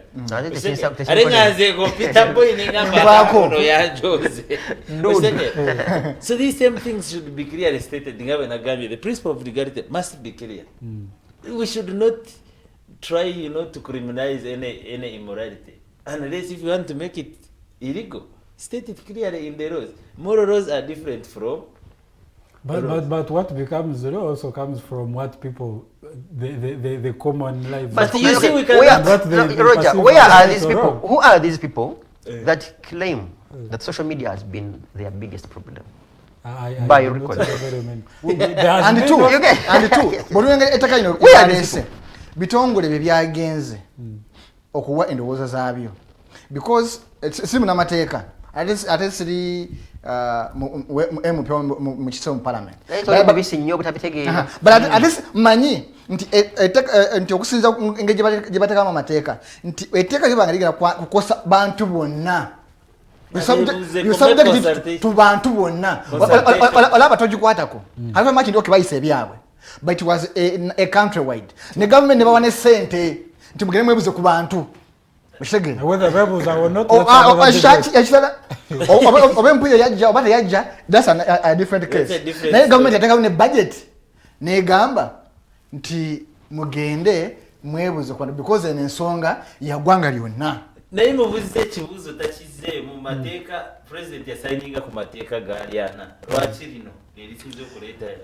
Uganda has now about, I think, 18 million in social media. But ebibina bannamawulire byagenda nebigamba neteeka nedda. Bannakyewa nebigenda nebigamba nti nedda. Minister of ICT newaayo neraga obukyamu obumu obuli neraga ne existing laws as a contradict ne bazirekamu. UCC negenda newaayo endowooza yaayo negamba mulimu duplication ABCD nabulekamu. Kati bwe kibanga bonna okay babuzaako abantu 27 tubatwale bantu abagenda ngogese bitongole ne individuals toto ya abantu 27 naye nga over 20 bagamba this law is worth not introducing. Already between existing laws, both in the supreme law of the land and these subsequent acts that were introduced later by Parliament. The court has pronounced itself on different matters. Naye ne basigala ne bagamba ffe wetwasibidde weewano. Manyi bagamba nti ensibambi ediba mutere kale engeri basibyemu gundi yaabwe edibiza ekiteeka kyabwe. But also maybe it also add it's about the implementation.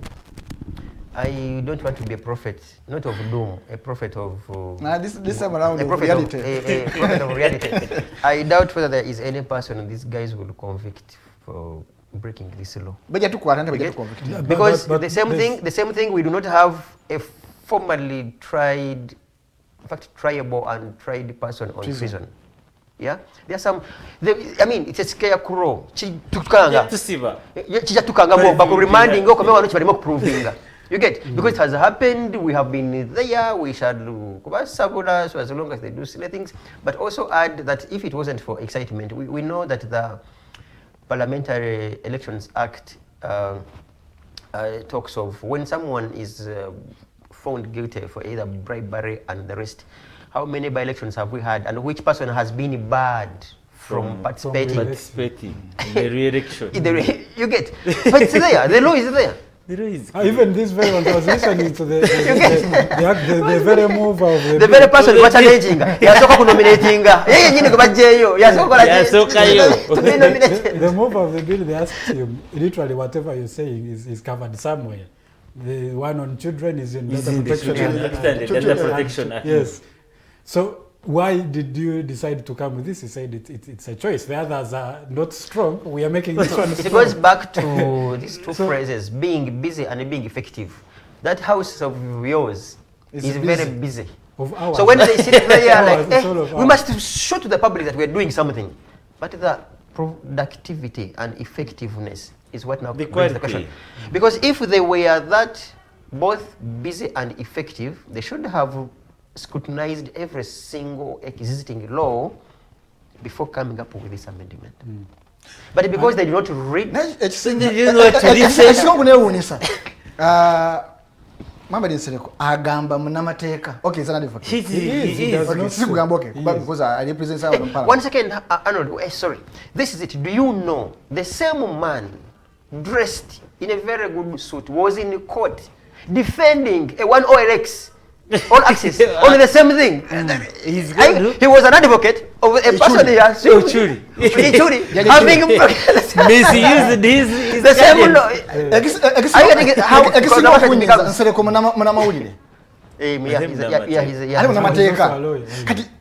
He's on both sides. Someone who is informed and learned. Because Bannamawulire are informed fella. They are learned. Bannamawulire, they are informed fella. Bannamateeka, they are learned. Kati nali suubidde informed ne learned. Okubanga munyumungufu. Okusinga jaje wange omukyalo. Bw'ogatta okutaireeyo nti omusawo, for example, doctor. Ne economist. Nti nekyemusuubiramu okuleeta nesemusuubira.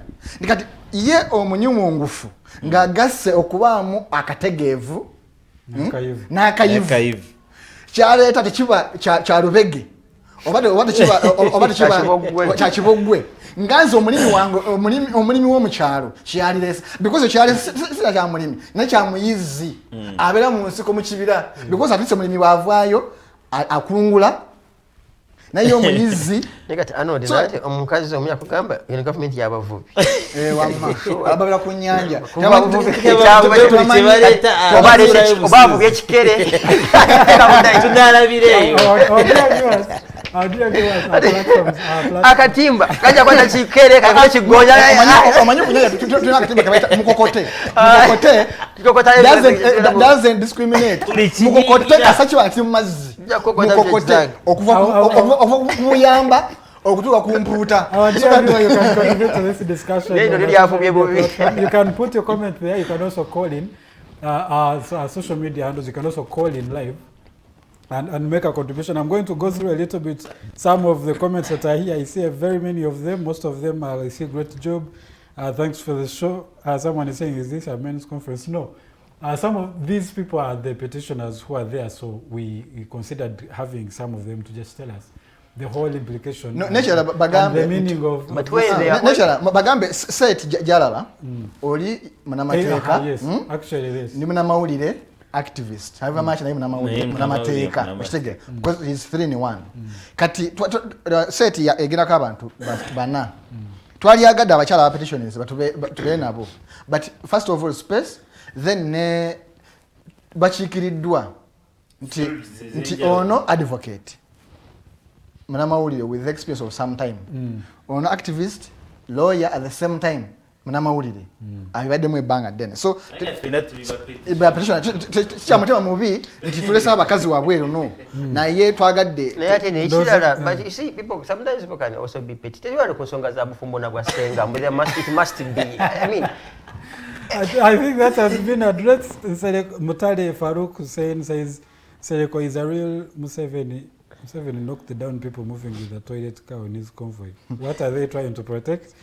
Martin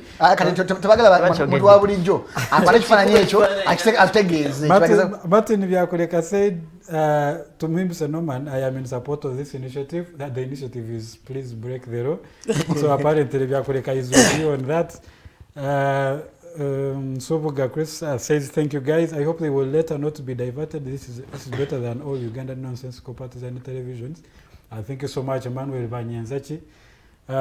Patricia, can this Nsereko get these people to send us links we haven't asked for? We are really tired. If it is not carrying, it looks like there are people who are no, but what's a link?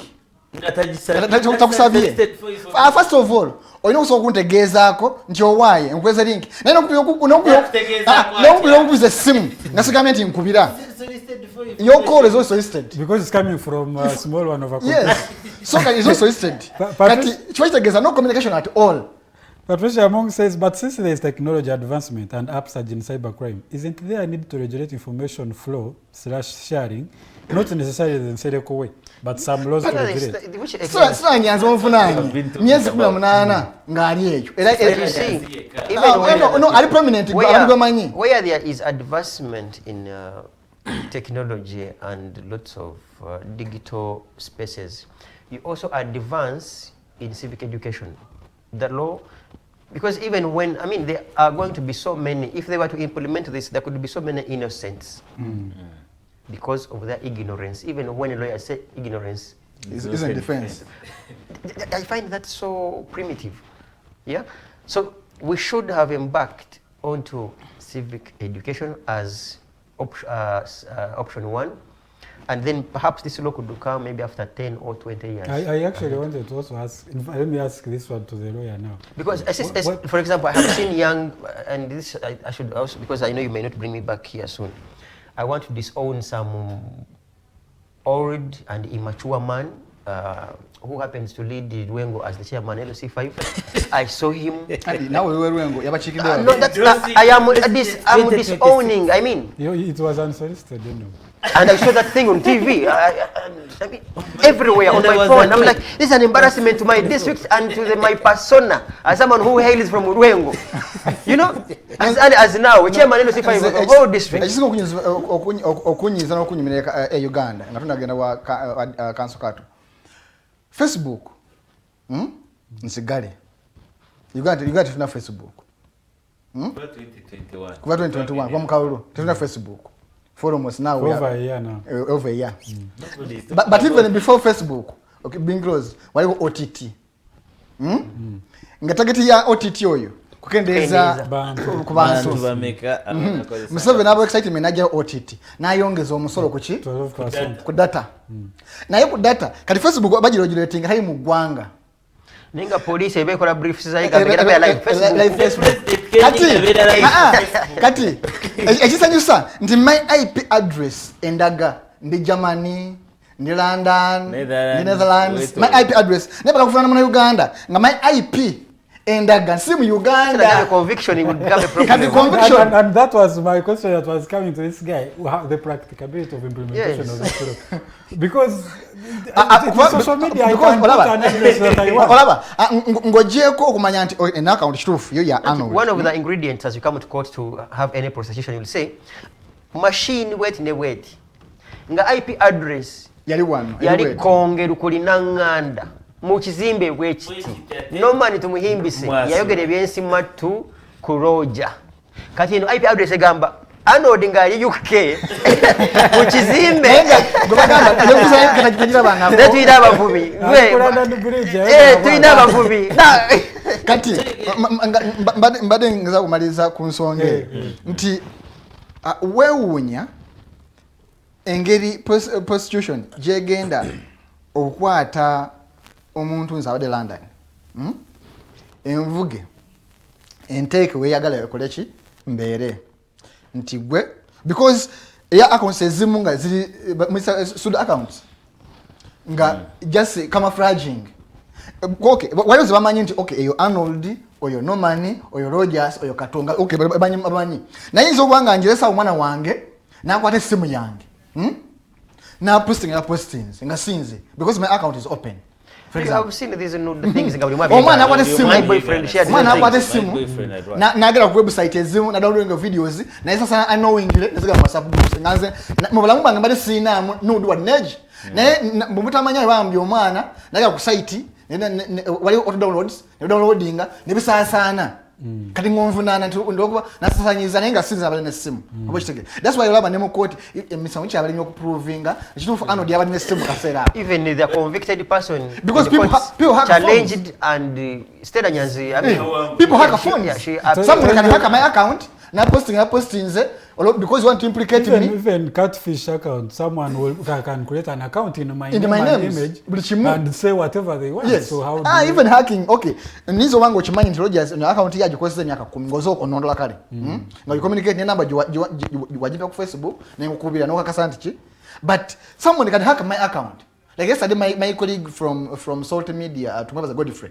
someone hacked in his account na mpesa ku Facebook nti ayagala M25 afidwa nyina nengamba ontaswa kusa ku Facebook because he's my personal friend my personal friend very close he can't ask me for assistance through Facebook account nemukubya nangamba you are the 9th person abama basabeka kadde ama 5 kusinza batunulira weight yo is how much he asks nziyansa yali mu 5 nemugamba kusoko lindeko sinawo neka kankolechi mpamda shika 5 so kembeko nsaba sende kuwereze ngambula budde kubikola chi kubiroli era nangamba nenteka ne ku Facebook nengamba disregard so nti kati someone can hack na kola byakola because no mukozi omugwe bagwa ku media kola linkola nti era mulwana bino byokubanga okwesa computer olina amanya nti no computer yani ya Roger logging out after launch manye nzaji kozesa password yange ya computer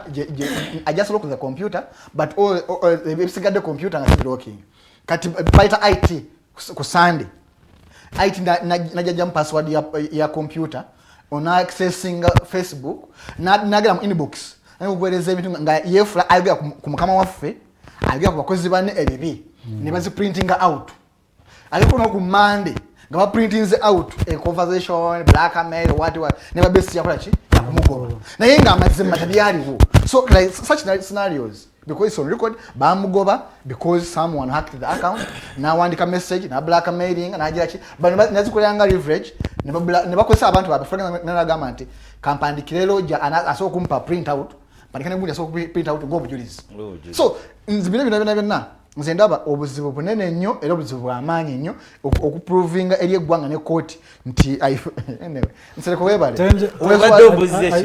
I wanted you to highlight on the approach of enforcement of this law. On the implementation, you see, when you go to court with a criminal matter, there are two things that you must first of all prove that they exist. That is the mens rea, the state of the mind, the guilty mind, the intention, and then actors, the act itself. If you say that I have misused my computer, you must prove that I am the one who actually misused my gadget or computer. And then you should look at my mind. What was in mind? Was it in bad intention? You understand? And before courts can convict any person in any criminal matter, you know that the standard is proof beyond reasonable doubt. There must not be any doubt anywhere. So it must be clearly stating that Rogers misused his computer in so and so. And then each offense under criminal has its ingredients that one must prove to make sure that he informs court about how Arnold used every single ingredient was to break and contravene the magnitude and every ingredient. Now I will talk about this law. We talk about hate speech. Now what are the ingredients that are involved in hate speech that one person must prove? We go about unsolicited information. There no way. Now which state attorney now will prove that the message I actually sent was unsolicited for? And where did I get even the message from? You know, we are ignoring the source of the message. Because no man may be in his home and gets Arnold, for example, stealing a mirror of one of the cars in their compound. And he said it to me because he knows I will be able to call Arnold and say, you know, this camera got you stealing this one. You understand? That is for good faith. And my role as, for example, a journalist, I will want to share with Rogers so that they can also broadcast it on Digitalk. But they are all ignoring the source of the information. Who first brought this information? The role doesn't talk about that one. You understand? My role was to share something that was given to me. I am not the primary source of the information, but I got the information, and for its good, I want it to go to the rest of the people so that they can enjoy. So the role will not actually be. It will not suffice anywhere in courts of law, and like Norman said, nobody will be convicted. Only the same law, because there are no ingredients that one must prove. What will be done is there are going to be persecutions, not prosecutions, and all of us are candidates for persecutions, but they won't be prosecutions. I want to take you to the other side where at least I know some basic. Uganda has very few cyber experts. As we speak, our gadgets have taken close, that's since March, up to now. Yeah? There are so many people's gadgets and computers. In fact, if I may mention, the computers they took from FDC in 2016 up to now. Action Aid. The gadgets they took from Action Aid, from Gilis up to now. They are not either worked on or intentionally kept there. It becomes hard for an environment, like for a country where experts are non-existent, to come and prosecute and have this case concluded. If they were to try any of us. Because, as we said, they have no capacity, they have no will, they have bad will and ill will. Ate okwongereza akawe nyine abana amanyi IT okay niwe banga experts we bali abasobola okulondola thread okumanya the source, but still omwana amanyi IT after releasing at the source I can cut the thread, I can just delete my cookies what nenclearinga webajja ne kuma welcome natandikira ku Roger as the source nainga Arnold yabade source oba no manya yabade source no natemako kaneba ku hatanze because abana bayimanyi just clearing and blocking cookies yona kwachi ne bivao so echo etteeka semani echo kubiri how can I misuse my computer esimu yange computer yange how can I no, the notion of misuse is based on the enjoyment. Your enjoyment of your right and your computer should not interfere with my enjoyment. Roger. Very good. That is the very good. Roger, this is very okay. Kati nine dembe okulya muwogo. Tugende mpola. Nine dembe yankwelya muwogo. Oba akalo. Kwanza ndi muli wa mayuni n'ebijanjalo. As my staple food. Kati gwe chikunyizaako ki gwe omwama kroni ne kefu soba cafe oba cafe javas olwokuba onsanze njama nyoni gange n'ebijanjalo n'ogamba nkunyiziza ntobode dembe lyo oyinza gwe okwogera nze when I say when they ask me what's on your mind nengamba what's on my mind Nsereko is vague no ngamba ntobode dembe Nsereko kijja munyiza but bambuiza was on my mind nemba gamba Nsereko is vague, is ambiguous, is illegal, is unconstitutional, is bogus. Here is the meaning of that together odikukuba ovuga as you drive on the road, please make sure you do not don't run into others because you're enjoying your right to the road. Okay. Your right to that is the whole meaning of bwenga kumanya ngamba nti nganafunye ekikazi ekinyarwanda oba kinyaho na kirungi nga like chimpya njagala ngamba ebikazi ebyanda birungi okusinga ebiganda because my life for that time that's your opinion mpuliranga omunyankolo oba omunyarwanda okuba omuganda mulungi okusinga amanga amala kuba gwe nkwana saawe eyo kati oshagala my opinion nze nakwanya kikazi ndaba mawanga gonna gentambudde bagenda bye omudama yasinga mwanga amala ngamba abakazi abadama balungi nnyo teri gwanga yasinga abakazi badama gwe omunyankulu omusoga omugwere nogenda nogamba I'm spreading hate speech olaba ettaka bwe tegamba sina kuwana gwanga ddala okuleka eddala nze ng'omusoga sina kuwana abasoga ngambe abasoga tuli excellent fe abasinga that's hate speech, that's bogus, that's stupidity. Example ya traffic police inawo cameras batuko bebifaananyi buli woyita zimana kino kitale kimulisamu ekiro kinyiiza kubanga nseenene that's kitala now under this law because cameras, those CCTV cameras qualify to be electronic devices. It means they are computers. Yeah. And before, this law says that before you use any of my photos, video, audio, you must get my consent and authorization. And police has used these different video clips to track the law breakers. That is for good use. And this law is not specifying that if I use your photo or video or voice for good use, that is not an offense. You know, it means that we shall commit crimes, for example, on the road, traffic. To take vitara and the police will not use my photo because I will say Roger, Kato and Arnold. You see, when, for example, the Firearms Act, you see a gun, it's a weapon that is meant to protect you. There must be specific purposes for which that gun is issued to you. And when you use it, when they find you with that gun without a license, it becomes illegal possession. Yes. When you go ahead and also now you misuse it, it's another crime. Yes. First of all, this phone is legally yours, mine.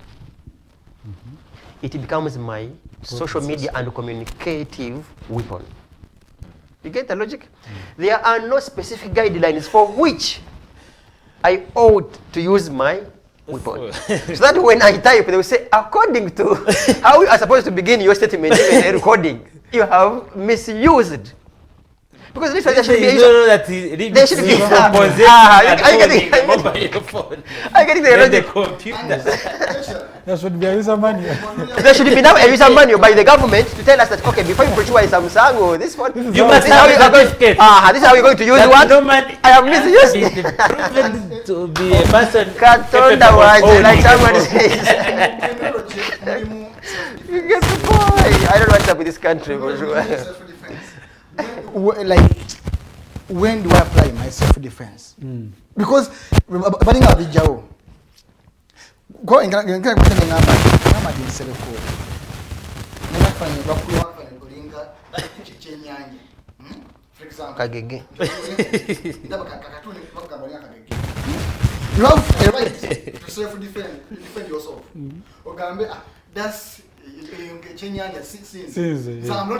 to add, Roger, I mean, I want to educate I would want to do how I wish, anyway, you will spread this info to people who went to school and learned nothing and forgot even nothing. Where you have something offensive, there should be two words. There should be something defensive and something offensive. If indeed it was in a good faith, there should be defensive communication and offensive communication. So that when someone says something, either I may choose to write something which I believe is in a defensive. Yeah? Norman is A, B, C, and Z. I said, no, look, I am not as you typed. That becomes defensive. So we must have these two words working. So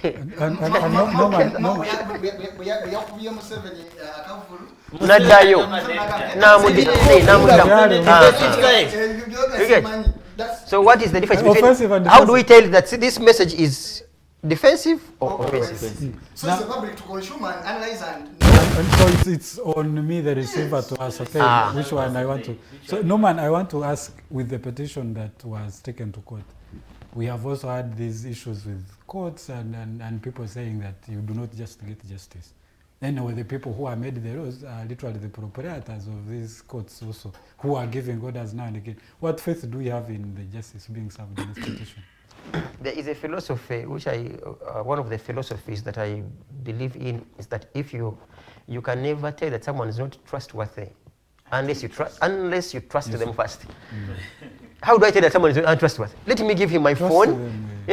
Let me trust and entrust them with my phone. Once they run away with it, I was like, okay, they don't.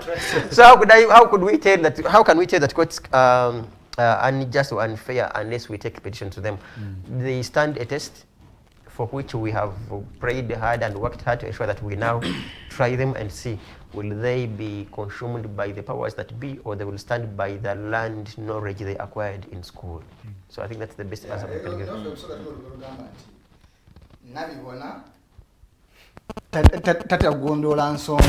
When you say, I saw them fighting, nabaita kawo bajja kubuuza obugabiraba. So satala tudde kubina olwatu omwana lomanya bajja kubuuza kibayogera linoonya eddagala. So lino tulinga abanoonya eddagala. Okay, kaliwonye oba liganye natujagamba ntya twakola ogwaffe twagala tugambe kale ettaka lyayita tuliraba bajja tubuuza mwakolawo ki.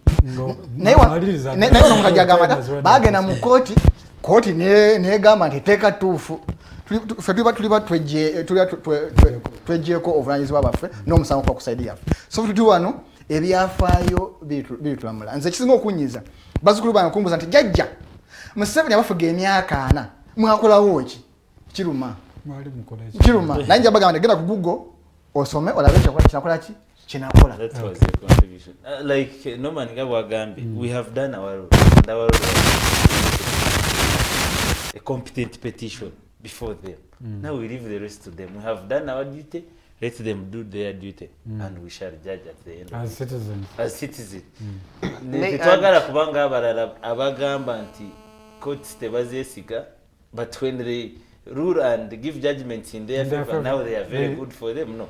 We have given them a test, and we shall wait. Maybe the worst case scenario becomes that this law may be there not forever, because there have been so many laws, and that is factual. We have seen so many regimes, unless Tumuhimbise and the team are supernatural, that even when they pass on, they'll come back and haunt me under using the same laws. I can assure you, sometimes there are some laws that die with a specific regime. They are there, and that is factual. Tumuhimbise and your team, there are laws that are, and this is the law of nature. It may live here. We may consider even to be creative and use analogies or idioms or whatever to. That is worst case scenario, and then wait for these laws to die with their promoters and those who brought them. It is also possible. That's the last and the worst case scenario. Okay. So that has been, the petition has themselves telling you exactly what this has been and the implications generally from a human rights perspective, from a legal perspective, from a journalistic perspective.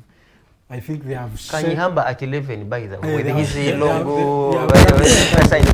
So they have shared the whole perspective of what this law is, what it entails, and what that means for me and you as the people. So it is upon you as an individual. They have done their role, they have done their right as citizens. So you as another outsider who's a citizen of Uganda, you also need to do your role. So as we leave the studio, I also remind you that at 11 a.m. today, we are going to have Professor George Wilson Kanyihamba also with us. He's obviously going to also comment on what this means as a senior counsel in this land. It is important that we have their inputs in these kind of struggles. So that, please make sure you are around at 11 a.m. and make sure you are also a part of that discussion. That is what I have for you. My name again is Rogers Tulyahabwe. People to keep sending messages. And please. They are solicited for. Make comments. Spread the information. Don't see as this one. Because it's your right. Spread the information as much. And actually make petitions as many as you can. You had them. Let's have a very good morning.